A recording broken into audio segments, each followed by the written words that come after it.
Поздрав до долна сала, поздрав до горна сала. Тука е како што знам у Битол има горната и долната Битола како средно школа, така ли беше гимназија? Нема врска ова горната со долната, се разбереме. Не знам која е болја, не знам која е по. Горната ли е? Добро, нема врска, ние и долната, ја сакаме во обожаваме и долната. Сала, така да... Океј, не знам дека има горната и долната гимназија и не знам кој каков статус има, како и да не е важно, кај нас имат сите супер статуси и ви благодарам што сте сите тука. Јас овдека мислам дека како дежаву имам на моите лајвови. Не знам дали ме знаете од лајвови, дали ме знаете од емисии. Од секаде. И од едно и од друго. Ама знаете зашто викам дежаву на лајвовите? Зашто на лајвовите 90% се жени. Така и тука. Поздрав до 16 мажи што се присутни у салава и поздрав до сите останати жени. Но веројатно станува збор за било кој што сака да работи на себе подобрување, кој што сака да се подобри, кој што сака да направи прогрес во својот живот и да направи успех, сите се добре дојдени. Јас со многу од вас се знам преку социјалните медиуми. Многу ми е било дека ве запознам во живо. Тоа беше мојата желба, да ве запознам еден ден сите и многу ми е било дека еве се организира овој настан тука. Ја доле го споменав тоа што сега сакам да го кажам. Јас планирав да имам настан во Битола. Океј сме сега? Да. За уште побоја се слуша. Добро. Така да само братата е таман. У суштина требаше да правам јас настан тука, но разговарајќи со библиотеката и фактички ме исконтактира они, така да сакам да им се заблагодарам дека ова е фактички настан организиран од нив. Нешто што сакав и јас да го направам, но ова е на некој начин убав гест, каде што можевме сите се видиме, сите да се подружиме. Би сакал да го честитам празникот и би сакал да се заблагодарам официјално дека ме поканивте и ми е многу мило дека сум тука со вас. Денеска ќе се дружиме, како што ми рекоа, колку и да сакам. До 12 сме тука, не се шал. Ке видиме од прилика час и пол. Предпоставам дека ме знаете мене преку социјалните медиуми, каде што сум зборел дека сум доктор по медицина, ма не работам како доктор по медицина, живеам во Соединетите, работам како мотивацијски тренер и како лайф коуч. Лайф коуч е нешто кое што е како тренер за личен развој. Како да го подобрите собствениот живот, како да ги подобрите мислите, да се обратам и до долната публика што ми е во долниот простор. И работам со луѓето како да си го подобрат генерално својот универзум. Затоа што ние сме универзум. Имаме физички универзум во кој што живееме, но тој е помалку важен од нашиот универзум. Но некојаш нашиот универзум може да биде едноставно, ајде да не речам скршен. Знаете како некојаш куќа кога ќе ви се сруши, некојаш што некои луѓе на кој не му се случило во неговиот живот некојаш универзумот да му колабира. И суштина сакам да го поправам универзумот на луѓето со кои што се работам и кои што работам, поради тоа што мислам дека секој заслужува да го има својот универзум, во кој што он ќе биде главниот лик, не да биде статиста во својот универзум, туку да биде едноставно главниот карактер кој што ќе едноставно го има главното дејствие во неговиот филм и во неговото сценарио. И тоа е тоа што го работам јас како мотивацијски тренер и како тренер за личен развој. Работам консултации индивидуално, многу често работам со компании, со фирми, со спортски клубови, затоа што ми е желбата исто така да направиме едноставно и спортот преку подобрување на менталитетот, подобрување на мислите, да бидеме уште поубаво ниво, да бидеме уште подобри ментално. Како почна мојот пат? Јас живеев во Соединетите држави и играв кошарка во Соединетите држави. И кога имавме надпревар, секојаш имаше даден тип на мотивацијски говор или мотивацијски настани кои што се случува пред самиот надпревар. И многу често, во суштина, скоро и секогаш, кога имавме таков добар мотивацијски настан, ние секогаш победувавме. И ми беше интересно затоа што го немавме во Македонија, но го имавме во Соединетите држави. Друг настан кој што на некој начин со кој што посакав да го работам ова што го работам сега, се случи кога бев во 4-та година на средно училиште во Соединетите држави, каде што дојде еден мотиватор кој што држеше мотивацијско предавање на тема штетните ефекти на дрогите и како може човекот да едноставно се спаси од тоа зло. Ја никогаш се неам дрогирано во животот и сигурно да не сум слушнал тој настан, никогаш не би посегнал по тоа, но една работа ми остана во умот, а тоа се зациментира мојот став дека не треба.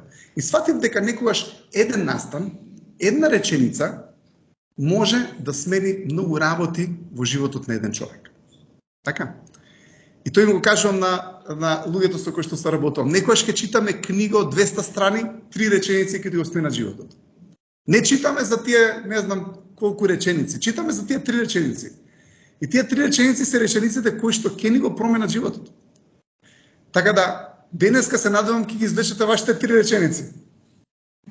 Нема да кажам 3 реченици, ама некои 3 реченици ќе бидат вашите 3 реченици, се надевам за вечерва. Јас не знам што очекувате дека ќе зборам, но јас знам што сакам да зборам. Јас ќе зборувам денеска малку за животот, ќе зборувам за ставот, ќе зборам за емоциите, ќе зборам за мислите, ќе зборам за односите помеѓу луѓето и така натаму. Концептот ми е направен во умот, никогаш не се држам според концептот, може да забегам, како што и забегувам на лајвовите на некоја неповрзана тема, ма знам да се вратам брзо, така да веројатно ќе биде така и денеска. Мене уствари не ме ни држи место. Ја некојаш може и ќе станам. Ама како и да е, веројатно ќе се свртам на таблава, само за да можам да цртам нешто кое што сакам да го нацртам. Така да денеска ќе почнеме со тема живот и ќе почнеме со тема позитивни мисли и како можеме да се... Секојаш ме прашуваат, окей, како да ги смениме негативните мисли? Како да се ослободиме од нив? Што можеме да направиме врска со нашите емоции? И можеме да направиме многу работи. Само што не секогаш ни се алатките присутни и не секогаш ни е умот наштелуван на тоа. Горде, ако јас продолжам и одолжам многу, ти дај ми некаков сигнал, затоа што... Браво! Горде е тука за да ме контролира мене. Океј, ќе почнам на почетокот со нешто што е интересно. Ке имаме 4-5 теми, кои што нема да бидат предолги, но сакам да ви дадам 4-5 концепта кои што мислам дека ќе ви останат во вашиот ум како сеќавање, како меморија за нешто кое што мислам дека ќе ви користи во вашиот живот. Често пати ме прашуваат, окей, како да ги смениме мислите, како да ги смениме емоциите. Што треба да направиме за да дојдеме до повисоко ниво на свесност и така натаму, и така натаму, и така натаму.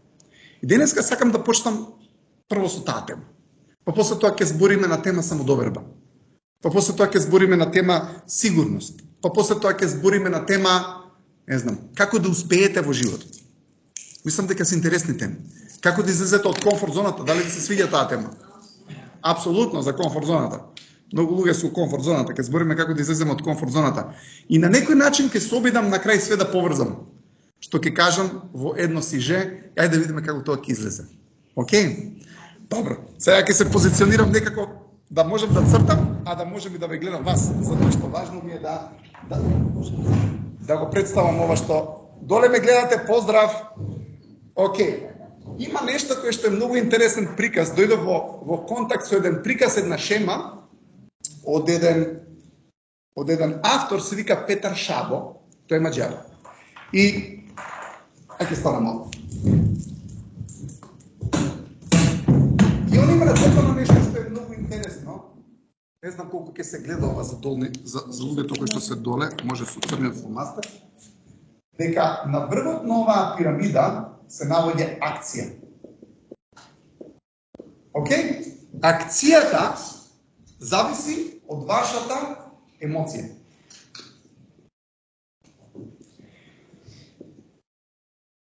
Сега, ако емоцијата ни е добра, со други зборови акцијата ќе ни биде добра, така? Ако емоцијата ни е лоша, акцијата ќе ни биде лоша, има логика. Океј. Емоцијата потекнува од мисла. Значи, мислата ако е добра, и емоцијата ќе биде добра, и акцијата ќе биде добра. Има ли логика? Има. Апсолутно. Но што потекнува мислата? Мислата потекнува од ставот. Ова многу ми се допадна. Ете, став. Ако ставот е лош, какво ќе биде мислата? Лоша. Каква ќе биде емоцијата?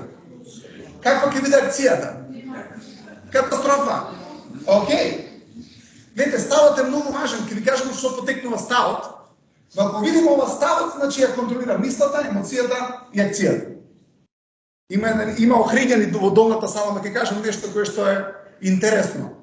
Отишол некој од Скопје во Охрид и дошол во некој киоск и гледа сендвич со кетчуп. 80 денари. И се зачудил скопјанецот, затоа што Скопје ние немаме такви сендвичи. И му вика, добро, вика, каков кетчуп е овој посебен ли кетчуп, зашто е сендвичот 80 денари? И човеков од Охрид се изнервира. Абе, скопјанчи што вика, ништо не разбирате вие. Зошто? Вика, како можеш да ме прашаш, вика, со кетчуп? Вика, шо повлеквит кетчуп? Овој се чудо скопјанец, вика, не знам, повлеквит, шунка и капкава. Така да, ставот, повлеквит, мисла, емоција и акција. Чисто се знаете, шо повлеквит ставот, мисла, емоција и акција. Океј, но што го повлекува ставот? Ставот доаѓа од меморија. Се доаѓа интересното нешто.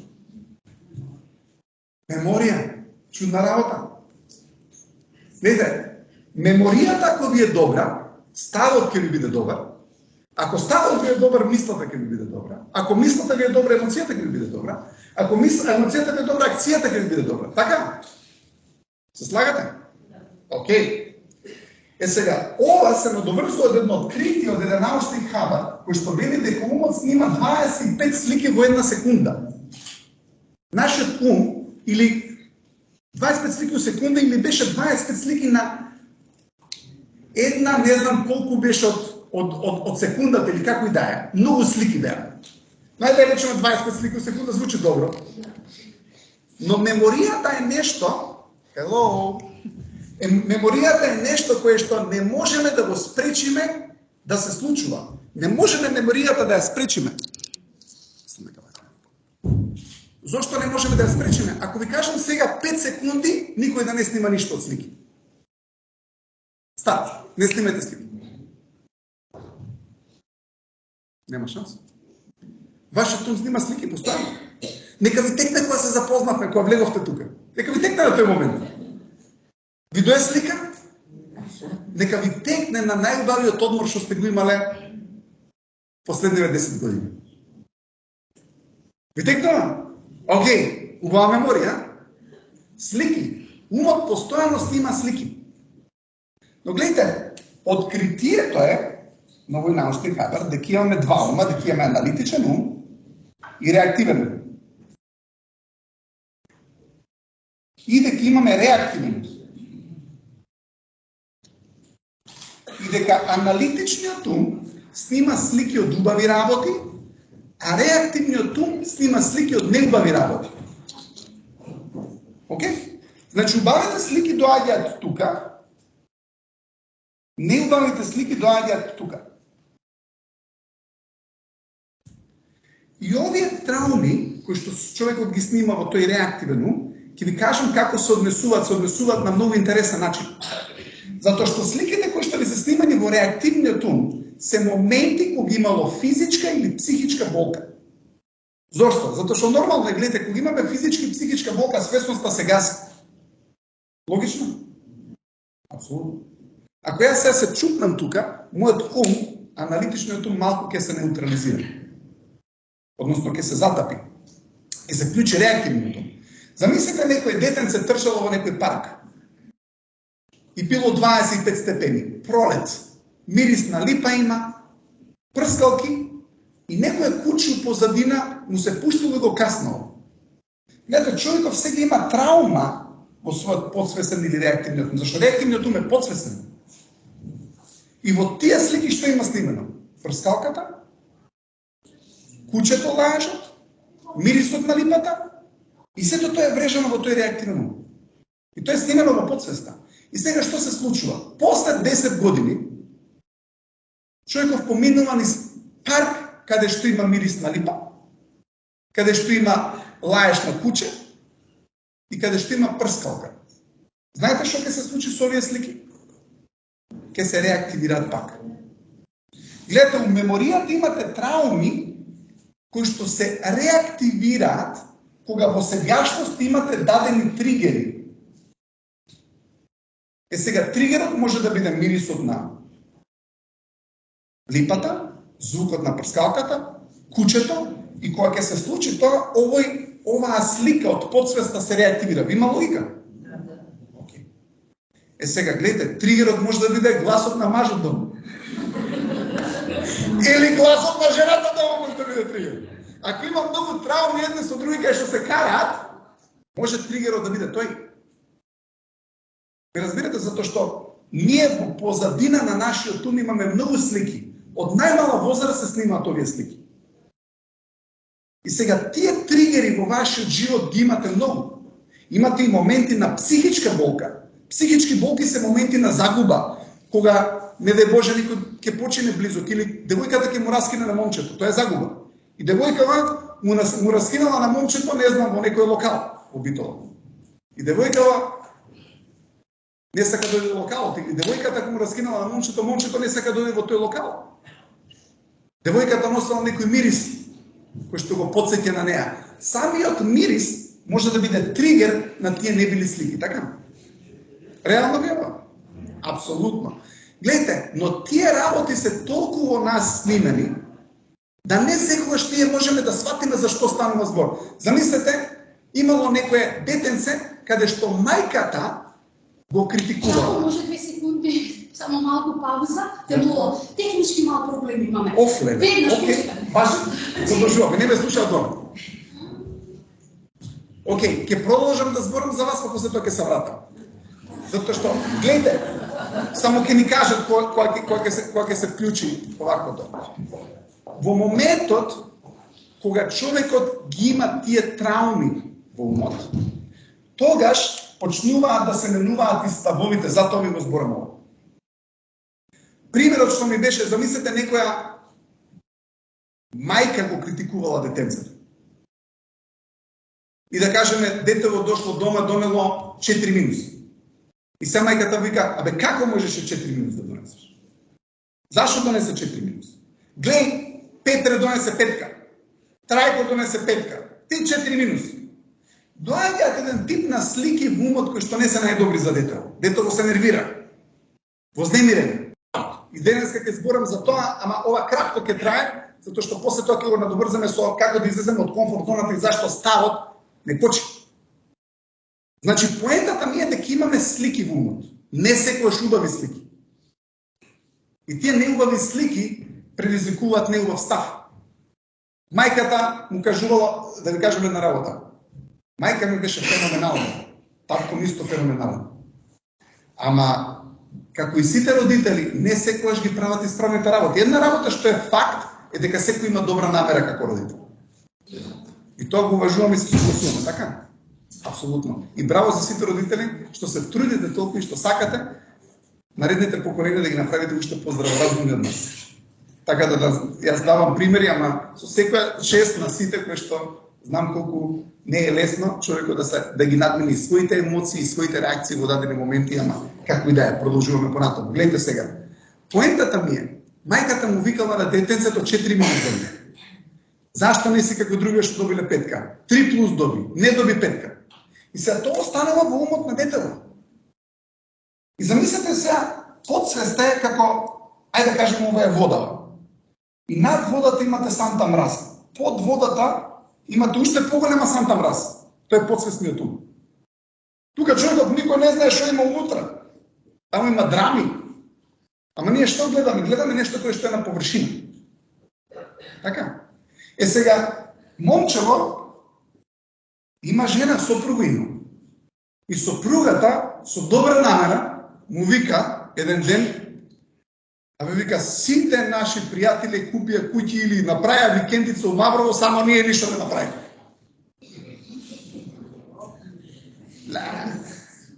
Му се спајаат джичките на човеков и вика, до кога ќе ме споредуваш на ти со други луѓе? Не, она е само тригерот, луѓе. На него му се враќаат мемориите од мама. Озбилно ви кажувам, не се шегувам, ова сум озбилно. Значи, они ни се тригерите, ама под таа санта мраз што има е вистинската причина за тоа. Затоа што тука се споредбите, од таму е тој негативен набој на енергија, негативна емоција, таму потекнува. Сопругата, која што го споредила за викендичко маврово, е само тригер. И што се случува? Тука имате дека он ќе се издере на неа, ќе се изнавика на неа.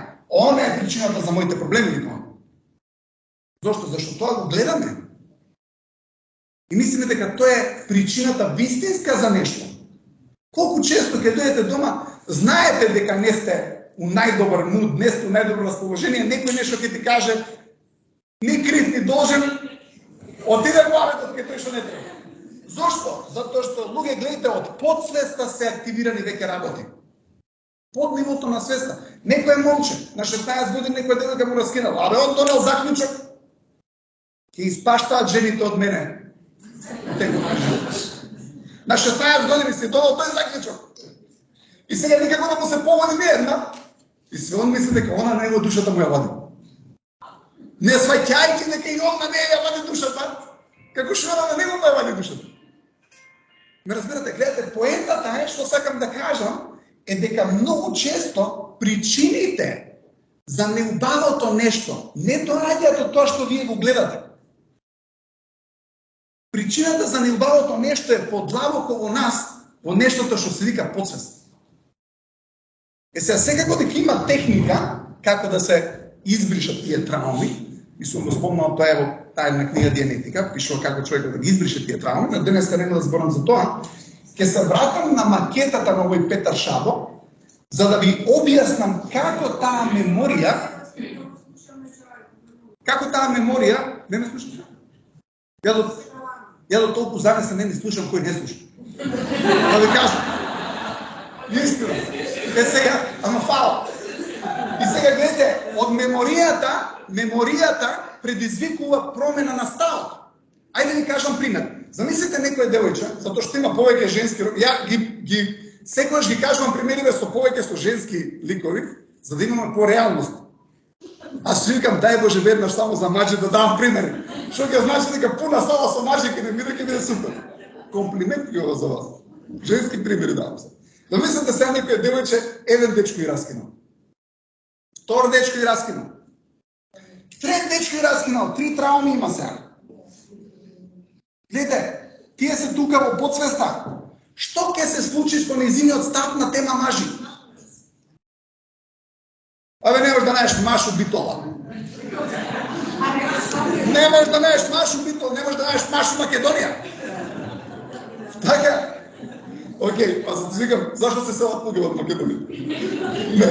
Не, заради тоа, се надевам дека се вратам, затоа што ги убава земјава. Океј, гледате, ставот се менја. Зошто? Поради тоа што болката од минатото се рефлектира на ставот. И се девојче вика, не може да се знаеш, дечко.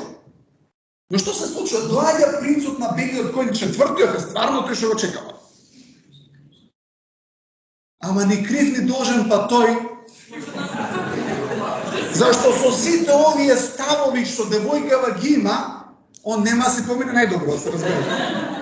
Зошто? Затоа што гледате сега што се случува. Болката од минатото ја минува перцепцијата. Гледате се, перцепцијата е сменета. Зошто? Имаме пореметена перцепција сега. Како имаме пореметена перцепција? Поради тоа што болката го сменила ставот. Ставот е еден вид на гледиште. Сте виделе колку убави ставови сме имале за животот кога сме биле помлади? Што се случува во текот на животот? Болка, разочараност, болка и после животот не убав. И како не убав? Ставот не убав.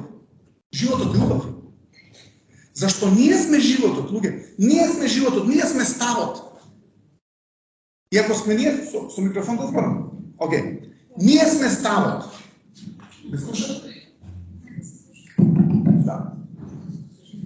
Ние сме ставот. Луѓе, доаѓете од долната става горе, ве чекаме. Океј, значи, ние сме ставот и ако ставот е подобар, тогаш и животот е подобар. Ако ставот е лош, животот е лош. Знаете што е ставот? Некој има лош став за животот. Тежок е животот. Не е добар животот. Тоа е како да земеш бодликава жица и да се омоташ со бодликава жица и се викаш некој е љут. Сте видели љути луѓе? Љутиот човек, кој страда највише од љутината? Он? Абе 15 минути некојаш ќе го види тој што му е љут. Тој е занесен, не го перцепира тоа дека он му е љут. Кој дека е со паметот? А овој 3 дена му е љут. Супер! 3 дена му е љут, он со житлова наденат на тоа. Шо и да е, се изекол целиот, другиот поминал се вика шо ме на овој. Нешто не му е денот, се поминал. Тоа е, ние сакаме да направиме нешто со ставот кон животот. Луѓе, ние сме ставот. Ние сме животот. И ако ние немаме добар став, немаме добар живот. Ама ќе ви објаснам зошто. Имам поента, имам кај оди ода се тоа. Значи, што се случува кога имаме болка, се менува перцепцијата. Дете ако го каснат едно куче, второ куче, трето куче, он не гледа куче, он гледа лафтам. Пудлица има девојка му, овој не дај Боже околу пудлицата одеше. Се паничи целиот, зашто? Затоа што има трауми. Сега перцепцијата е сменета. Има еден автор, се вика Стивен Коуви. Стивен Коуви автор. И вели, ако сакаме да го смениме животот, мора да се смениме себе си. А вика, за да се смениме себе си, мора да ги смениме перцепциите. Гледај колку паметна мисла. За да го смениме животот, мора да се смениме себе си. За да се смениме себе си, мора да ги смениме перцепциите. Со други зборови, ја така го разбирам ставот. Затоа што гледате, ако ставот сега на девојче, замислете го четвртиот дечко, она му дала шанса на него, излегле негде седнале на кафе, и он оставил 50 денара, поише пак што требало, и се наснал на конобарката, и он вика, ето, ви сте овај, ви сте. Шо му дам шанса? Шо уопште му дам шанса? И sa што се случува, четвртиот дечко, она сама ќе си го избрка. Зашто? Поради тоа што имаме став, имаме перцепција, која што не е добра. Видите интересна работа. Значи, луѓе ме прашуваат како да ги смениме мислите. Луѓе ќе ви кажам една работа. Ако не работите на ставот и ако не работите да ја смените меморијата, мислите тешко ќе ги смените. Имаше исто мотиватор, вели, не функционира мотивацијскиот муабет. Ве држи 2 дена. Третиот ден, што се случува? Се јавуваат слики, пак. Ставов се појавува, пак. Има дадена ситуација, една мајка со дете се мајката нешто кажува за детето негативен контекст, викам, слушај, немој така, треба со поубаво, добро шари, а викам, слушај, ако не го смени ставот, комуникацијата нема се смени. Да, ќе смени. И после третиот ден, он зашто не го сменува ставот, така коме, ама ти, знаете, ставот не можете да го криете. Тоа е како во бременност, после некој месец, знаа дека се смени. Исто е со ставот. Луѓе, не може да никога да излажете со ставот. Ставот се чита на устните. Ставот предизвикува мисла, емоција, акција. Имате некој може би пољубоморен маж и жена излегла некаде со другарки и се вратила покасно. Ама он може ставот не му од неа, може би да ќе се разбере, може од друго, од минатото да е ставот. Нема врска со сопругата. Но како да он со тој став ја чека дома? Дојде ни пол, што мислите каква комуникација ќе има вечерта? Абе се тувка наоколу, вика чекај, не, тефно предавање, никако.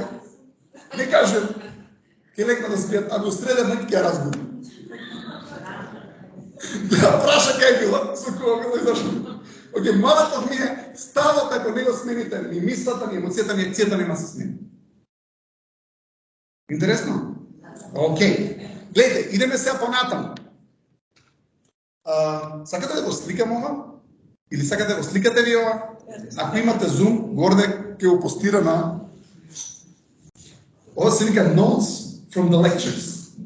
Забелешки од предавањето, да можете после тоа да си го... Ќе биде на страната на библиотеката. Океј. Ама сега горде. О? Влажно маранче ни треба. Ако можеме да добиеме. Добро.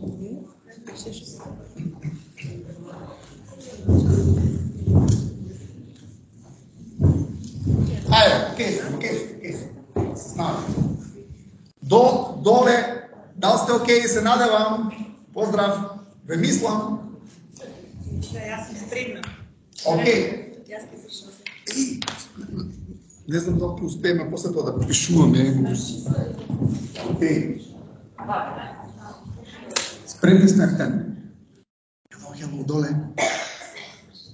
Океј, идеме понатаму. Се сакам да нацртам нешто како ставот ќе ни помогне да имаме подобар живот. Гледате, има една интересна работа. Има еден мотиватор, се вика Бо Исон. И Бо Исон зборува за тоа дека човекот кога има влог е ранлив. Гледате сега што се случува со ставот кај девојкава. Знаете што се случува? Она не сака да е ранлива веќе. Зошто не сака да е ранлива? Зашто меморијата и вика не, ќе се деси пак. И она не сака да е ранлива. И што се случува кога човекот веќе не сака да е ранлив? А што е ранливост? Верба, надеж, љубов, тоа е све ранливост, да ви кажам.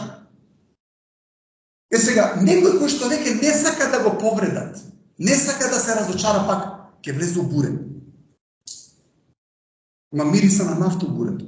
Ама он вика, безбеден сум таму. Видите колко интересно. У моментот кога ќе сакаме да сме безбедни, идеме во насока на погрешна перцепција. Умот не функционира како што сакате вие, за жал. Особено тој реактивното. Ќе ви направам демонстрација. Ве молам никој од вас да не мисли на Розев Слонце. Немојте да сте замисли на Розев Слонце. Не смеете. Не му ставајте зелена капа на глава. Значи, не му ставајте зелена капа на розениот слон на глава. Никако. Доле не. Океј, не му ставајте бели джорданки, најпатики. Не му ставајте. Океј, не му ставајте бели крилја да лета. Не можете. Ето, у моментот, вие кога ќе сакате да го контролирате тој ум, не го контролирате. И ќе ви обяснам како да го контролирате после. Ама издржите уште малку со мене. Јана, на третина од предавањето не сум. Мора да добре сме со време. Имам ше еден сад. Браво, супер. Зашо сме? За слон. Океј. Значи, кога на умот ќе му кажете не, има еден цитат на социјалните мреди, кога ќе кажеш само да не, доаѓа се што не сакаш. Гледате, затоа што у моментот кога ќе кажеш кочница на нешто, тоа нешто доаѓа. Сте приметиле? Имате некој човек кој што има некој страв. Стравот обожава отпор да му пружите. Стравот сака отпор. Човеков ше устрав што вика, само да не се деси тоа. Затоа што има отпор, стравот доаѓа на отпорот. У моментот кога ќе пружите отпор, стравот се појавува. Само да не се деси тоа. Само да не се деси анксиозност, само да не се деси ова, само да не се деси готово доаѓа. Доаѓа. Стравот ве гони. Зошто? Поради тоа што пружате отпор. Стравот сака отпор. Стравот сака да му се плашите. И поентата е да го немате тој став дека стравот е поголем од вас. Гледате, имам една многу убава изрека дека ставот го победува стравот. Ако некој човек има низок став, он има многу страв. Кога човекот има низок став, он има многу страв. Замислете, некој излезе надвор и вика, леле, куче, да има не змија, ако има некој пар, он има многу страв. Некој друг излезе и вика, каква змија, куче, имам јас патче. Он има добар став. Нема страх. Луѓе, гледате, знаете што е overthinking? Overthinking е многу популарна работа. Overthinking е мал став. Малиот став секогаш ќе носи проблеми. И стравот обожава мал став. Не ме бива, не знам, не сум добар, не сме ние за тоа. Ставот ако е низок, стравот ќе е голем. Анксиозноста ќе е голем. Зашто? Затоа што ставот го победува стравот. Вие мора да го смените ставот. Ако има луѓе тука што имат многу страх, мора ставот да го смени. Ало, неки. Сега, ставот има убав цитат од еден доктор, се вика Ричард Лазарус, и он дава преубава дефиниција за тоа што е стрес. Слушате, преубава дефиниција. Што е стрес? Вика, стрес е кога мислиме дека немаме во нас доволно ресурси за да се справиме со проблемите надвор од нас. Вика, стрес е кога мислиме дека немаме доволно ресурси во нас за да се справиме со проблемите надвор од нас. Преубава дефиниција. Ако ја имам ресурс дрво и куче ме брка, немам стрес. Ако излезете у град, сакате да частите другарки или пријатели, ама излезете до 1000 денара, немате ресурси. Имате стрес. Сега, што е вашиот ресурс? Ставот.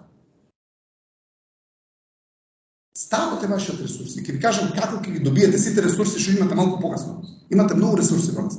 Во вас. Ставот е еден од главните тие ресурси. Значи, многу важна работа е човекот едноставно да го коригира својот став. И колку повеќе бегате од нешто, толку повеќе го лепите тоа на вас. Сте приметиле некој што е гадлив многу? Гадлив. Ами, влакно супа кај тој доаѓа, јас знам. Некој се плаши на коронава да не настане се влезе у некој автобус, вика кај да седнат, гледа кај што има празно место, ќе се позиционира, ќе седне таму. И последен, ка добро е, не влага никој, штраф, ќе влезе некој човек, последен момент ќе седне до него. И ќе кива. Свикаш како е можно да го привлече овој човек тоа? Да би го привлекол затоа што има страв. Стравот прави отпор. Отпорот привлекува работи. Океј, значи стравот ќе ги привлече работите. Немате да имате страв. Боле е да имате став. Добро, па што да се деси? Па што ако се деси, ќе се справам. Дебе голема работа, ќе се справам. Тој е добар став. Ми се свија тој став. И немајте да се обидувате секогаш све да контролирате. Луѓето кои што имаат страв се обидуваат све да контролираат. У Америка викаат if you control everything, you control nothing. Апсолутно. Тој што сака да има целосна контрола во животот, тој активира страв. Љубомората е еден вид на тоа. Љубоморниот човек што прави? Девојка отишла некаде на семинар. И он не е мирен човече. Цело време со мислите таму, се обидува да контролира ситуација која што не може да ја контролира. Како да ја контролираш ти таа ситуација? Нема шанса. Ама он наоѓа начин. На Вибер до која била активна. Да си гледа WhatsApp до која била онлайн. На Инстаграм што постирала, па крос-чекинг пре од други профили. Што споделила спори како? Значи, контрола, он се обидува да направи контрола, не може. Така да поентата ми е, гледайте, кога ќе се обидеме све да контролираме, не контролираме ништо. Зошто? Затоа што 100% контрола и 0% контрола се на исто место. Гледайте. 100% контрола и 0% контрола исто место. И сега човеков што нема верба, он сака 100% контрола да има. Тој како да возите кола и сега ти викаш, тој од другата страна како вози? Почнеш да се прашаш, викаш тој да не ме судри мене, тој е 100% контрола. Или сте виделе некоја постара господја, и она му го бере гајлето за сите, од внукот, за сите го бере гајлето. Значи, тоа е како да земеш да возиш кочи, секој си има своја кочи, а синот, сната, за сната не го бере гајлето, толку ама за сниот. За внуци го бере гајлето, за сите го бере гајлето, и одеднаш држи 10 узди. И веќе изморено си, како не го да видиш. Кој чии узди не се твои? 9 од 10 не се твои узди. Ама луѓе во све сакаат да држат, сакаат да контролират, на крај ќе се изморат. А ние сме мајстори за такви некои стравови од прабаба што потекнуваат. Имав еден лайф за тоа, сте виделе? Ја ќе ви кажам. На мајка ми стравове, моите стравови доаѓаат на мајка ми. Мајка ми доаѓа од на баба ми, од на баба ми кој не ја знам прабаба ми. Ама и гарантирам дека ги имаат тие стравови. Тоа што ги наследуваме луѓе.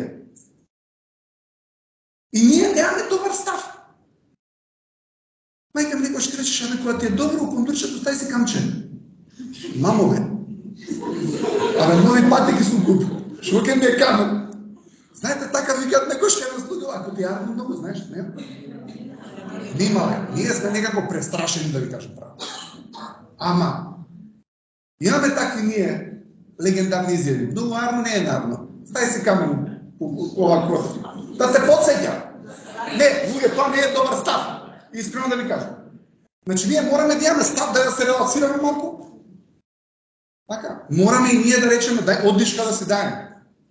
Зборот опушти се има клучен збор пушти. Пушти све, пушти. 9 од 10 узди пушти ќе се релаксира. Ама луѓето некогаш прават стрес кога нема потреба да прават стрес. Ќе ви кажам кој стрес е добар. Овој стрес не е добар. Искрено да кажам, значи не е добар тој стрес. Некогаш луѓето е научен подсвесно да не може да се релаксира. Чашата и останала една. Она се гледа серија. Ја мисли чашата. Зашо не е измиена? Го мисли синов кај. Мора човекот да остави некој работа да ги пушти. Затоа што и кога немате контрола, ви имате контрола со верба. Тоа ми беше клучот да ви го кажам. Кога човекот ќе изгуби вербата, сака све да контролира. И кога контролира све, поише проблеми доаѓаат. Поише проблеми доаѓаат кога контролирате све, затоа што тоа е обсесија за контрола и активира страх. Имате некоја, можеби, жена, знаете, или некој маж, неќе да има влакно никаде у домот. И целата игра станува влакно, само да нема никаде. И се е у влакно гледање. Влакно, таму влакно, цел живот влакно стане. И озбилно ви кажам. Затоа што во дадени ситуации колку помалку влакна сакаш да имаш тука низ просторија, поише влакна гледаш. Затоа што ти е насочено вниманието на тоа. И некогаш кога ќе каже човекот имам верба, он ги пушта непотребните проблеми. Затоа е клучто. Вербата е храброст и е ранливост. А ранливост, волност да сте ранливи. Затоа што во животот мора да сте ранливи. Ќе збориме малку за тоа подоцна, додека ќе се пуштам пак. Океј, гледайте сега. Сакам да нацртам еден многу убав приказ. Ајде ова ќе го тргнам вака. Гледайте, кога човекот во животот мора да има цел. Се слагате ли? Без цел животот е катастрофа. Без цел. Но за да дојдеме до целта, ние мораме да се справиме со препреки. Гледате, ако имате цел, имате препреки. Од тој научник од Харвард, он има откриено дека животот е игра, и во играта вели имате цели, имате препреки, имате слободи како да ги надминете препреките. Гледате, мора да имаме слободи и мораме да имаме препреки. Ако ние немаме слободи како да ги надминеме препреките, не можеме да стигнеме до целта. Некој кој ти ги врзе рацете и викаш немам игра. Ајде да кажеме овдека е комфорт зоната. Комфорт зоната ќе ви обяснам зашто не е добра и ќе го поврзам со сето ова претходно што го зборевме. Ама комфорт зоната е место каде што уствари имаме многу слобода, освен немаме слобода. Горе да известуваме за времето. Пола сат? 40? Yes. Комфорт зоната, младите, знаете како се викат младите комфорт зоната? Шо правиш едно лагано? Шо правиш лабаво? Денеска све стана лабаво, луѓе. Клучните отворки младе шо е лабаво. Не да Боже стрес да му направиш, никако не сме тоа. Шо правиш лаганини? Лаганица. Шо правиш чилам? Има доле млади. Кулирам. Чилам, кулирам, лагано, лабаво, лаганини. Океј, комфорт зона. Но мора да имаме баланс помеѓу препреки и слободи. Човекот која сака само слобода, он ќе добие препреки. Ова е многу важно за помладите. Доли имаме, знам дека имаме помлади, тука имаме млади, ама ќе ви кажам една приказна. Ја на 16 години, пред да отидам во Соединените држави, на 17 години тој таму играв кошарка, ја бев тато носи, мама меси. Јас сакав слобода. И татко ми ќе ме речеше фрли го ѓубрето од соба. Ја го рече, ај како да не ќе ти го фрлам ѓубрето? Шо ме нема да го фрлиш ѓубрето? Ќе го фрлиш од сестра ти ѓубрето. Една препрека имав, добив две автоматски. Гледате колку интересно. Доаѓа мајка ми да слуша муабетов. Шо си станала бе ти таков? Е ќе офрлиш тај ѓубрето и од којна? 3 препреки. Една неќев, 3 добив. Сестра ми доаѓа, вика ме молам не се карете, ја ќе ја фрлам 3 ѓубриња. Татко ми вика Ирена, ти излезе си надвор со другарките да си играш. Жарко ќе ги фрли.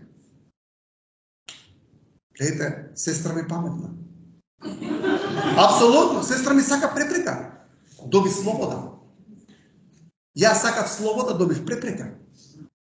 Ке видите некој дете цел ден на PlayStation. Шо доаѓа тато и мама? Лектира, данк.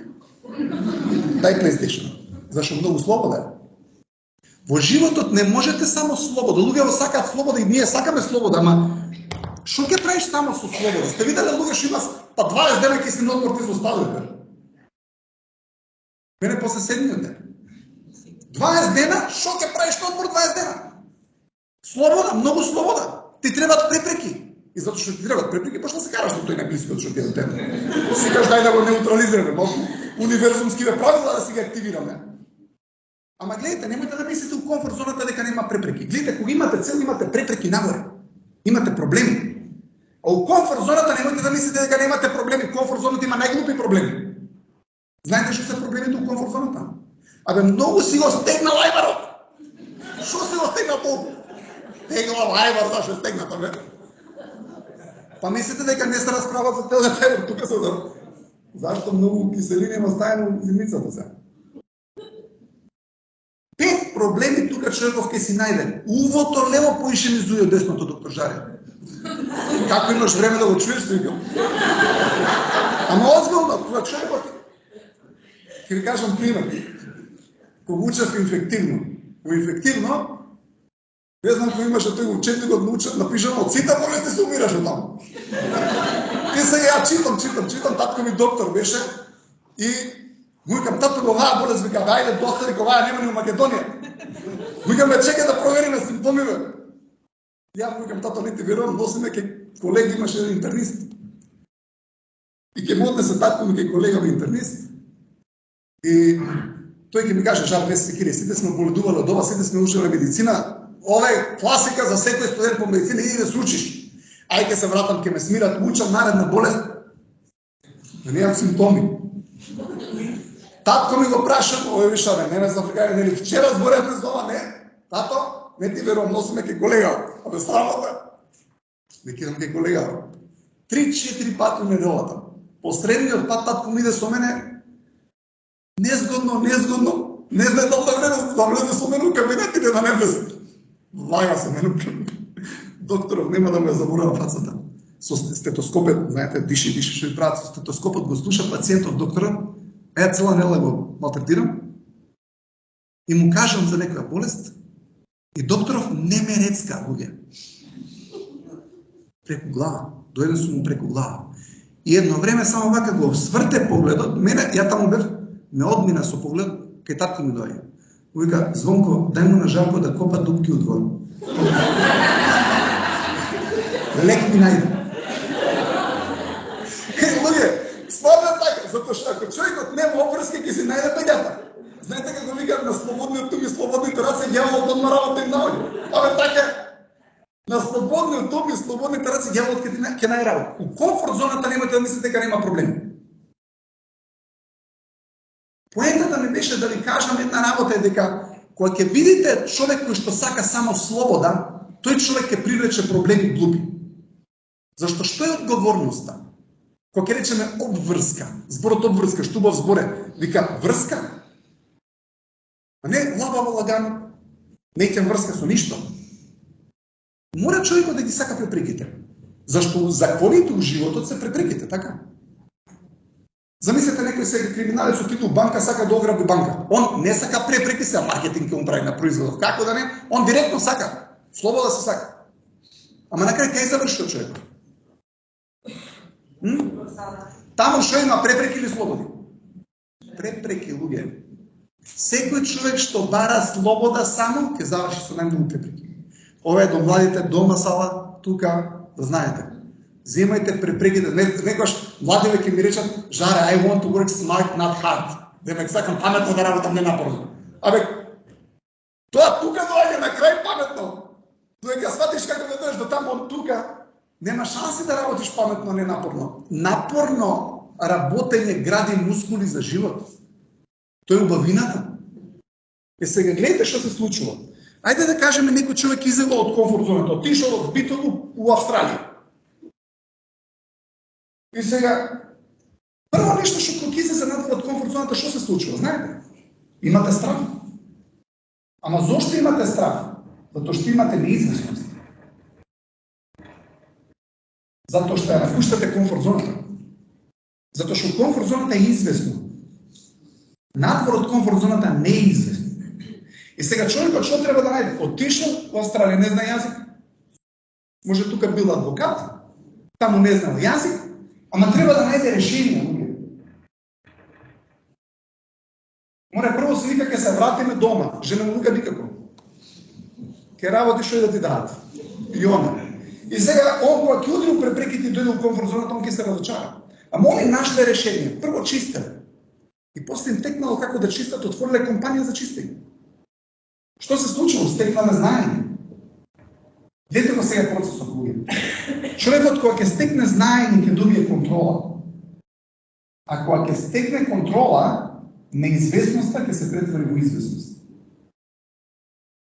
Мојот пријател Гаро Тавитјан текна на бубњарот на Леви Слобод. Во една емисија беше, викам, Гаро, што е сигурност? Вика, жаре сигурност е кога неизвестноста ќе ја претвориш во известност. Но животот е игра. Ти мора да отидеш во еден тип на неизвестност. Така? Но што се случува кога ќе претвориш неизвестноста во известност, добиваш само доверба. Гледайте, самодовербата доаѓа на крајот. Луѓе, сите сакаат сам, дечки читаат, знаете дека ќе се попуни целиот цртеж. Ако сакате да го сликате, би било убаво на крај, затоа што ќе ви објаснам уште многу работи, ќе го наполниме со многу значени, мислам дека ќе се допадне крајниот ефект на цртежот, се надевам и доле, мислам дека не го гледаат од сијата, ма како и да.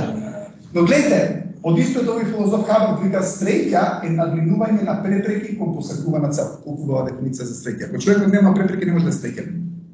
Зашто препреките го градат карактерот. Ја ако отидам у теретана и го земам пенкалово и почнам да билдам, што ќе се случи со мускулов мој? Ништо. Знаете зашто? Зашто нема отпор. Тој како да отидете у теретана и си викаш само да не ме допре телов мене. Не да Боже телов да ме допре. Е така у животот кој не ги сакате препреките. Има многу убав филм, би ви го посочил да го гледате, се вика Live by Night со Сиена Милере и Бен Афлек. Сега парафразирам, но многу убав филм, мене многу ми остави печатот. Действието е на следен начин, они се као некои криминалци в 50-тите години и се баш у слобода, сакаме само слобода. И она прави некој нешто, како беше сега, некој од мафијата има сгрешено, и она исценирува дека е убиена. Не знаеше ни Бен Афлек, што беше дечко на изин, дека он е убиен. И гледате, продолжува действието на филмот, он наоѓа друга девојка, жена, се ова е од моје сеќавање како е филмот. Некој ако го гледа се вика, овој што збори кој филм, да не е овој. Ја така сум го запамтил, луѓе. Прераскажувам. Може не е тако. Мене таков ми личи дека. И сега, у среде филм, он се запознава со друга девојка, си имаат фамилија, влагаат у структури, има препреки, па нешто криминални работи прави, знам, ама некоја структура има. И он на среде филм гледа у весник, у една слика, у позадина дека е она. И он вика, сигурен сум дека он. И вика на својата сопруга, кидам да ја најдам. Ова му вика, чекай, како кидаш да најдеш, чекай, да не се деси нешто, ја и ти, нели? Вика, не се секи, идам да ја најдам. Твој сум. И оди ја наоѓа. И она му објаснила дека тоа морала да го направи и така натаму, и така натаму. И он си оди, као окей, го простува. И она му вика, чекай, му се, овој дел од филмот е најпарафразирање. И си оди он, и она му вика, чекай малку. И он вика, си ме разочара. И он вика, зошто? Вика, не си више слободен како што некогаш бевме. Вика, си нашла работа. Си се оженил. Вика, остај све и дојде да бидеме слободни како некогаш. И овој се врти и нема да ја заборавам. Дали е ваква, ама ова е моето. И се врти он и вика, јас сватив едно нешто мојче. Вика, ја не ќе да бидам слободен, сакам да бидам посветен. Еде го. Вика, не ќе да сум слободен, сакам да сум посветен. Има една многу убаво, може тоа наредно предавање, ако сакате да бидете, има еден психолог, се вика Алфред Бариос, има откриено 24 карактеристики на гениалци. И тие гениалци не корено 328 колку е да израчунаме се, него имате 24 карактеристики, карактерни особини на душата. Порив да работи напорно и долго, посветеност на цели, храброст, способност да се ризикува и така натаму, и така натаму, и така натаму. Сите тие работи се дел од тие 24 карактеристики кои што човекот ги има. Но една од работите е посветеноста, зашто кога сте посветени имате препреки. Се гледате, има еден друг автор, мотиватор, се вика Ден Саливан, и он збори за 4 Ц. Што се овие 4 Ц? Вика, првото Ц е комитмент или посветеност. Човекот мора да тргне надвор од комфортното, има посветеност. Второто Ц вика е courage или храброст.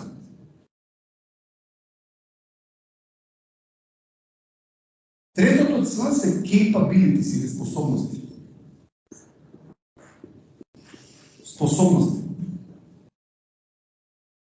А четвртото Ц е confidence или самодовереност.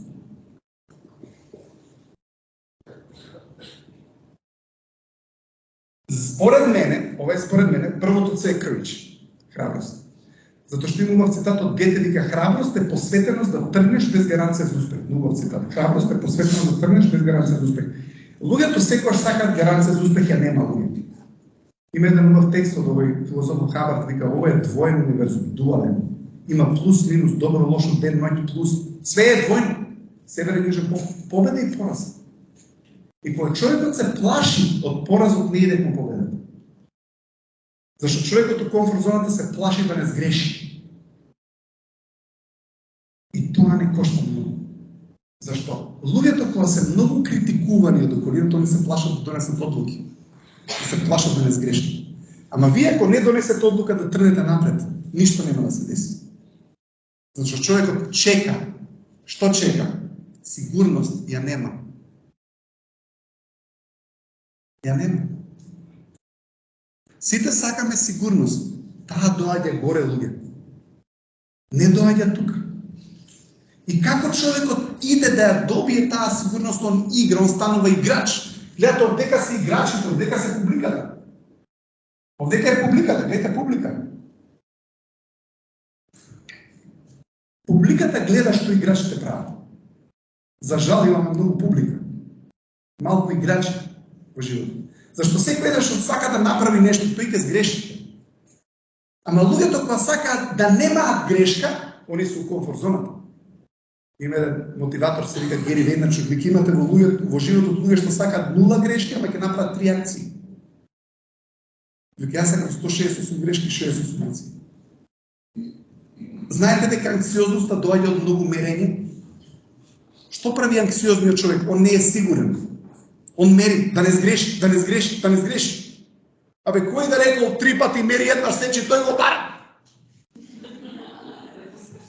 Тоа не има завркнато, луѓе.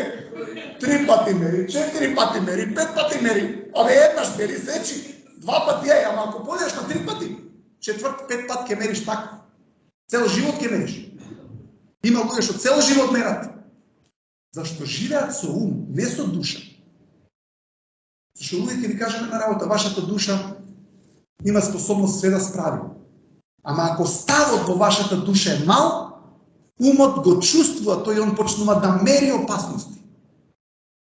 Ама ако ставот во вашата душа е супер, голем, јак, умот не се насочува на проблемите.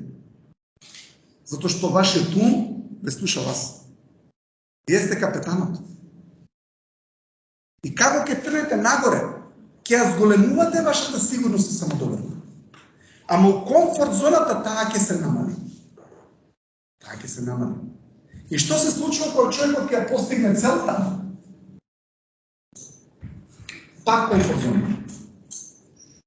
Луѓе кои што ќе ги постигнат целите пак се у комфорт зона, луѓе. Една недела, дајте си потврда за тоа, ама повеќе од тоа, падната енергијата. Затоа што не сте дошле, затоа што кога ќе добиете целта, да, ако сакате може да го сликате, кога ќе добиете целта, во тој момент пуштете ја одма и најдете нова цел. Пуштете ја одма и најдете нова цел. Зашто ако не ја пуштиш целта и ако не ја пуштиш победата, победата ќе те намали. Тоа е како у Формула 1. Ако освои некој пехарот, он нема 2 месеца да се радува на тој пехар, затоа што ќе стане 12-то место на тркава. Пушти го пехарот одма и ќе се позиционираш на првото место. Многу е важно човекот кога ќе ја постигне целта, после тоа да рече, окей, го пуштам тоа и идам пак да играм. Сега, што се случува кога ќе постигнеме целта? Не стануваме најдобра верзија од нас. Најдобра верзија од нас сме додека сме тука. Кога ќе дојдеме тука, уствари сме супер верзија од нас, ама ако останеме тука долго време, почнува таа верзија од нас да ја сменува. Има убав едно откритие од ја го прочитано од исто од Хабар. Биди прави имај се вика. Биди прави имај. Гледате, колку интересно. Што значи имај? Резултат, прави акција. Што е биди? Нашиот став, мисла, емоција. Замислете се, јас сум некој биди, сикам после горде ќе се срамам. Не е тоа биди за мотиватор. У моето биди не може да има срам. У моето биди не може да има проблемо комуникација. Зашто тоа не е соодветно биди на мотиватор. Ама луѓето имаат проблем со нивното биди. Ја кога работам со луѓето, само бидито го поправам. Зашто бидито е број 1, ова е број 2, ова е број 3. И гледате што се случува сега. Ако некој дете на школа има проблеми, знаете зашто го има проблемот? Зашто има лошо биди. Замислете, некој има у идентитетна боемчина е влезен и по цел ден е некаде, поднапиен и не се гледа ни жената ни детето, има проблем дома, пак има. Што погрешно биди земал. Знаете како актер некој, кога ќе влезе на некоја представа, ќе облече капучон, некој идентитет, преубав и све справо. Си викам, ој, само да продолжи со истиот идентитет во животот, решам ќе направи. Ама ќе се остане капучото и пак лошо биди. Кој ќе стане некој со најнанчарско биди, што ќе има на крај? Проблеми. И гледате сега, откритие на овој научник од Хабард е дека овие две фази се многу креативни. Биди и прави. Кога човекот убиди фазата и прави фазата, он е многу креативен. Абе, ќе отвори врата на девојкава, цвеќе ги носи. Ручници. Не му сметат другарките неизини. Ма и неизините не сметат. Супер се твоите. Прва лига. У овие две фази, све е као што треба. Ама ќе дојде оваа фаза, ќе стаи прстен. Као ти на човеков си. Зошто? Зашто гледате, кога ќе дојде човекот у фазата на имај, он ги зима нештата здраво за готово. Мое. И он е сега по дома, ќе се седне, се извинува момци. Зашто жени јаме поише така се примерите, ми добавте. За жени ке зборав, ама окей, мораме реално да видиме. И се он ќе дојде дома, а би правил тост, ручеци, све, таљатели.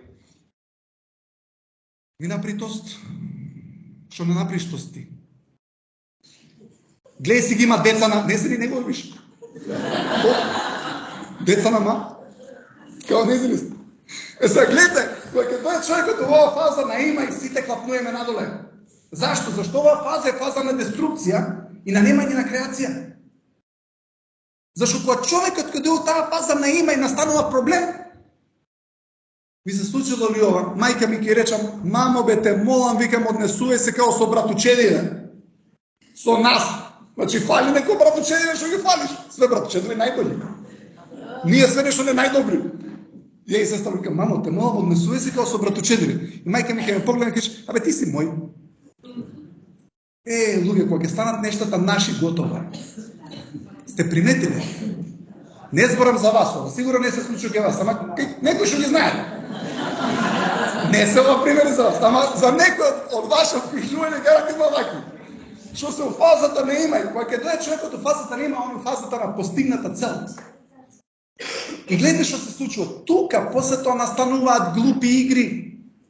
Гледате, он дека одека бил он за неа, он не го правил ручекот. Сега, зашто не ми направи ручек? Вика, затоа киза за јас, можеш детето да го почуше како да не се викне мајка ти. Не може он за неа ништо да направи. Зашто? Зашто овие две фази е за неа. Оваа фаза е за мене. Да се разбереме исто и жени да го прави. Така е. Ја кога зборам, има едно правило, тој Боисон, мотиваторот, вика, личниот пример станува општо. Така да, едноставно, знам дека секој си се препозна во тоа што треба да се го види, но имајте на ум дека кога ќе станете во фазата на имај, настануваат проблеми. Ќе ви кажам дека, знам дека во оваа библиотека тоа го нема, Ама, сте видели некој што некоја фирма, на почеток кога се вработи некоја тој лета, тој не прашува плата која добива. Останува 2 сати, 3 сати екстра. После 20-30 години, не зборам за оваа институција, не зборам за Битола, за Скопје зборам. И кога ќе дојде во оваа фаза, се седи со цигарчето и го гледа новиот вработен како трча. И двајца си прават новиот, вика, ќе му помине за месец-два. И му поминува. Луѓе, зашто? Затоа што ние, кога ќе дојдеме во фазата на имај, запамтете го ова, нека биде ова една од трите реченици. Кога ќе дојдете во фазата на имај, гледате да најдете нова цел. Не со друг маж или жена. Со истата нова цел. Нова цел. Зошто? Затоа што целта ни ја вади најдобрата енергија од нас. Затоа е важно да имаме цели. Затоа целта е мотивирачки фактор. Има еден мудрец Садгуру вика, ако нема ризик, нема мотивација. Точно е. Зашто човекот кога нема ризик, нема мотивација, мораме да имаме малку ризик тука. Мора да сме малку ранливи таму. Мораме. Ама ние сме научени да имаме опции секогаш. Ова е многу важно, сакам да го кажам. Секогаш кога човекот има опции, ќе ги земе опциите. Ја кога отидов во Америка, татко ми еден ден шок ми пререди. Ми сеава вика, ако сакаш да останеш во Америка, мора да работиш. Ако не ќе врати се во Македонија. На ми е минус 20 барав работа. Зашто ми го пресече, ми ја пресече опцијата. Секој човек што има опција нема да ја мотивира. А затоа што има опција, ме праша, работам со едно здружение со телесен инвалидитет, се вика мобилност, и ме праша, ми вика, Жаре, како да се мотивираме да идем у теретана? Викам, едноставно е, плати го најскапиот личен тренер и најскапата теретана. Ако платите на Малдиви, мислите дека нема да се организирате со работа да отидете таму? Зашто немаш опција, си платил. Ја и Горде, заедно со директорот и со стафовите, вработените тука, немавме опција дали сме мотивирани денеска или не. Ја, кога почнам да работам с луѓе, секогаш наоѓам некој од 7,5 што треба да почне со мене да работи од самајле. И зашто? Затоа што немам опција. Ја ако имам опција до 9, ја ги гледам да инспирам нешто. Одземете си ги опциите и ќе бидете многу подобри. Така ослабев 10 кила, исфрнив шекер од дом. И пред некој ден жената што ми помага околу хигиената дома кај мене, ми вика, Жаре, ја се направам кафе. Вика, нема шекер, викам 7 години нема. Зашто ако го има, ќе го земам. Трнете си ги опциите, луѓе има многу убава приказна. Има еден освојувач, се вика Хернан Кортес. Тој е шпанец. И отишол во 1519 година со 3 брода у Мексико да ја освои Калифорнија. Тогаш Калифорнија била у Мексико, не била у Америка уште. После доаѓа со америчко-мексичката војна. И он 3 брода, кога дошле на копното, кога излегле војниците, почнала битката, он ги викнал 3 капетана на бродот и им рекол секој да си го запали својот брод. И овие се чудели, вика, како да ги запалиме бродите, како ќе се вратиме у Шпанија, вика, за да немате опција се вратите. Луѓе, кога ќе донесе умот одлука да оди нагоре, и ако поминете неколку препреки, вие веќе немате опција да се вратите назад. Кога имате опција да се вратите назад? Кога не сте вложиле многу. Зашто кога ќе почнете да вложувате, кога ќе дојдете до тука веќе нема опција да се вратите назад. Единствената опција е да завршите кон целта. И кога ќе го постигнете тоа, сите ресурси, памтам што се реков пред сад време, сите ресурси ќе ви дојдат. Знаете кога доаѓаат ресурсите? Кога немате опции. И во моментот кога ќе донесете одлука да тренете напред и немате опција, сето знаење, сите ресурси ќе дојдат затоа што ова е зона на итност, ова е зона на комфорт. Не сакате да бидете зона на комфорт, зашто умот затапува таму. Битието атрофира, слабее. Каде е битието во најдобар форма? Тука. Зошто? Поради тоа што овдека умот секогаш размислува што ќе се случи ако, а што ако, секогаш проблеми. Тука, кога ќе донесете одлука, умот веќе не се насочува на што ако, умот оди на како да го направам тоа. Гледате, умот не оди на што ако, кога ќе тргнете, умот оди како да го направам тоа. И тогаш храброста се случува и на крај добивате самодоверба. Интересно. Имам само уште 5 минути и завршуваме. Океј? Ако сака некој да го сликава, нека го слика. И ќе ви кажам само уште едно нешто. И завршуваме за вечерва.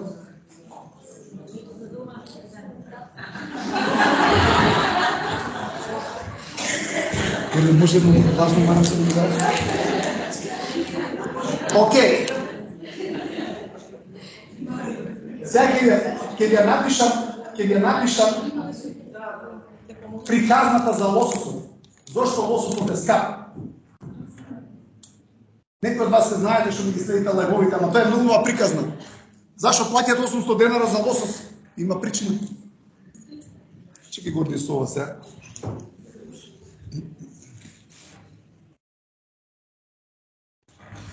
Океј. Гледайте. Лососот, не знам, може ја нешто погрешно разбирам. Ја вака разбрав, кој гледав National Geographic, вака се разбрав ја. Може не е точно тука. Океј, лососот се размножува на изворот. Дете имате изворна река.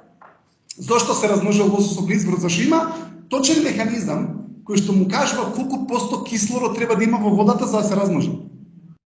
Колку интересно. Сетило има. И најмногу кислород има на изворот. Гледате, овде имате водопад, тука е реката, тука е барата. Овде имате препреки, така? Исто како нас, има цел. Еве го лососот е тука, он се обидува да ритне нагоре, водата му оди надоле, препреки има мечка, баш гледав National Geographic, дека мечките во Аљаска јадат 7 кила лосос на ден. Па.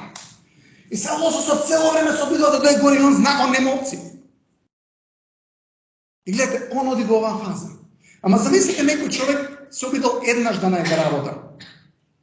Гледате, тие што ќе кажат, work smart not hard. Како бе човек work smart not hard? Тоа не иде. Work smart, кога ќе дојдеш горе на целта, тогаш тек сваќаш, вака бе требало, грешки сум направил. Луѓе не треба грешки да прават. Луѓе, грешката е најосновното нешто ако сакате да имате способност. Луѓето што се плашат од грешка немаат способност, зашто се критикувани обично. Се човекот не ќе да греши и он не носи одлука. И кога не носиш одлука немаш простор. Знаете што се случи со пандемијата, зашто имавме негативни мисли, зашто имавме мал простор. Кога ќе остуткаш некој човек у мал простор, он има негативни мисли. Самиот збор анксиозност потекнува од збор ангере на латински, значи да го гушиш некого. Потекнува од збор ангст, што значи мал простор, constricted space. И на човекот кога ќе му намалиш просторот, не може да нема негативни мисли. Затоа се споразvedува луѓе. Мал простор. Не викам дека не требаше локдаун да има. Ама, како и да е, мораме да имаме голем простор. Како имаме голем простор? Одлуки. Храброст да донесеш одлука, па и да сгрешиш. Телово е 20 милиони години на еволуцијска грешка. Сме почнали од планктонот, што и да е по Дарвин, не знам ја. 20 милиони години се развие телово. Абе, милион години ни требало да сватиме дека рака ни треба. Па секоја претходна фаза била грешна. И секоја не, грешка не. Луѓе, нема грешки, има само испитување на простор. Ако овдека има темници, се не знаеме каја вратава, ја фатам лево, леле, грешка напред зид има таму. Па нема грешка, сега знам дека таму не е вратата. Видите, секој човек што има страв да не сгреши, ќе греши поише. Имате некоја сна, она знае како си пече кокошка, ама ќе дое свекрва и вака ја гледа како ја пече кокошка. Знаеш, ќе да видам ја како ти тоа. Мамо, не ме гледа ти, ама не, да видам ја, да видам. Та, ќе ја прегори. Зашто? Страв да не сгреши. Озбилно ви кажам. Може знаете некоја свекрва ваква? Ама ќе... Не зборам се тука, знаете. Не зборам ни за долната сала. Поентата ми е дека човек не може да се плаши да сгреши. Имав цитат од една француска писателка Ана Естин, дека животот се шири и собира пропорционално на храброст. И тоа е вистина. Гледайте, затоа што ако човекот ја нема храброста да сгреши, он нема да има храброст да победи. Зашто сте виделе некоја балерина која што ужива во играњето е грациозна и некоја е стегната зашто мајка ја гледа, која од нив е покомпетентна? Таа што може да сгреши. Таа што може да сгреши. Има еден цитат од научникот Хабард, вика: главниот составен дел на компетентноста е уживањето. Ако човекот не ужива тоа, што го прави, не е компетентен. Компетентноста доаѓа од уживање, а уживањето доаѓа од слобода да грешиш. А слободата на грешиш ти дава слободата да бидеш. Ама да се вратиме на Лососов.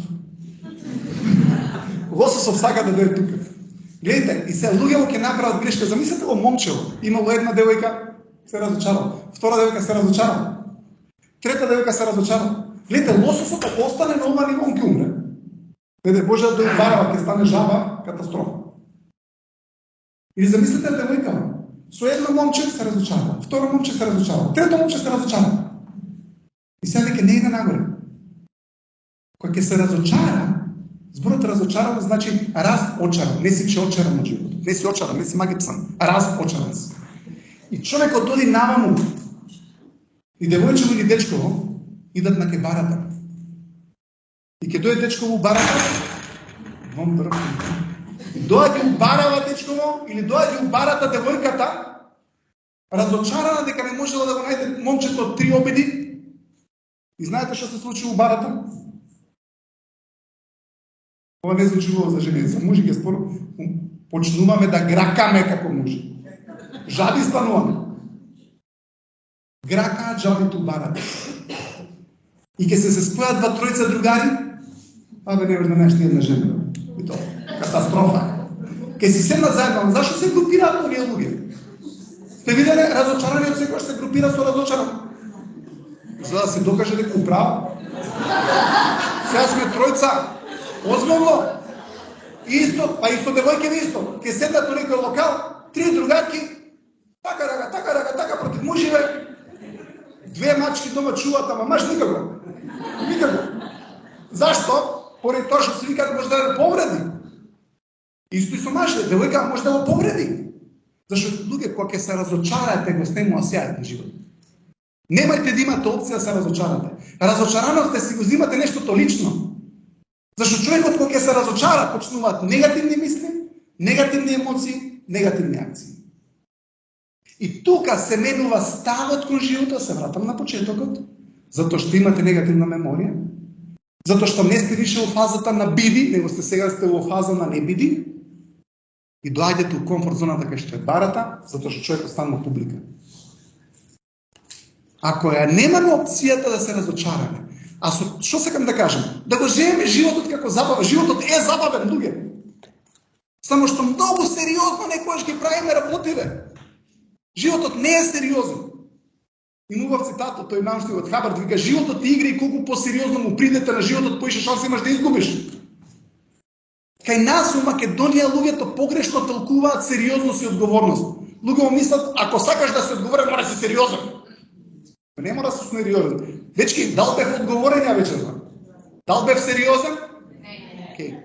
Значи не се поврзани одговорност и сериозност. Озбилно ви кажувам. Ке имате 20 браќа. Едниот ќе падне испит, доаѓа дома се смее, татко вика: види, што се клештеш така ти? Другиот плаче.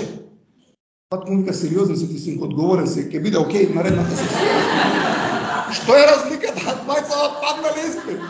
Наредната сесија доаѓа тој што се смеел те положи. Овој па паднал, тој што плаче. Овој татко па мислел е поодговорен. Не, озбилно, размислете, ќе ни кажем, животот не е игра. Ја порано, знаете како дете кога сте, ќе ви кажат татко ти: мал се зова, си викаш: како бе мал се зова, а за нешто реше голем се зова ти. Сега ќе те збунат, целосна збунка се. Чекај ти кога ќе останеш да видиш, кога ќе имаш проблеми, ти кога ќе останеш. И јас знам еден период, си викам: дај бе проблеми да имам за да сум стар, зашто сега да сум стар. Луѓето драматизираат проблеми за да се стари, за да се одговорни, мислат дека на тој начин се одговорни, не се одговорни. Сериозноста е вибрација. Кога ќе ви падне енергијата на сериозност, сите проблеми ги наоѓате. Многу уве зрачени има надвор, немој да излагате сега. Магла има многу. Не знам колку честички ваки и онакви. Сериозно, кога имате сериозен човек има проблеми. Ама кога сте несериозно одговорен, не зборам за луѓе што се несериозни и неодговорни, по цел ден си лежат, не такви. Несериозно одговорен. Човек со позитивна емоција, позитивна енергија да се ја заврши работата и да се постигне целта. Тој човек е фантазија. Ама ако најдете околу него сериозни луѓе, проблем му се. Зашо се смејува многу? Зашо има многу простор? Затоа што е премногу за него.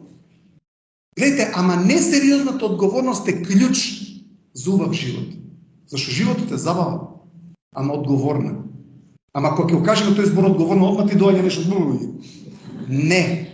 Одговорноста значи да ги постигнеме целите, да направиме другите луѓе да живеат убаво со нас, да им помогнеме на нив, оние да ги постигнат целите. Тоа е одговорноста. И тоа е убавината на животот. Ама не е сериозно. И живеев во Америка, да ви кажам искрено, тоа го анализирав.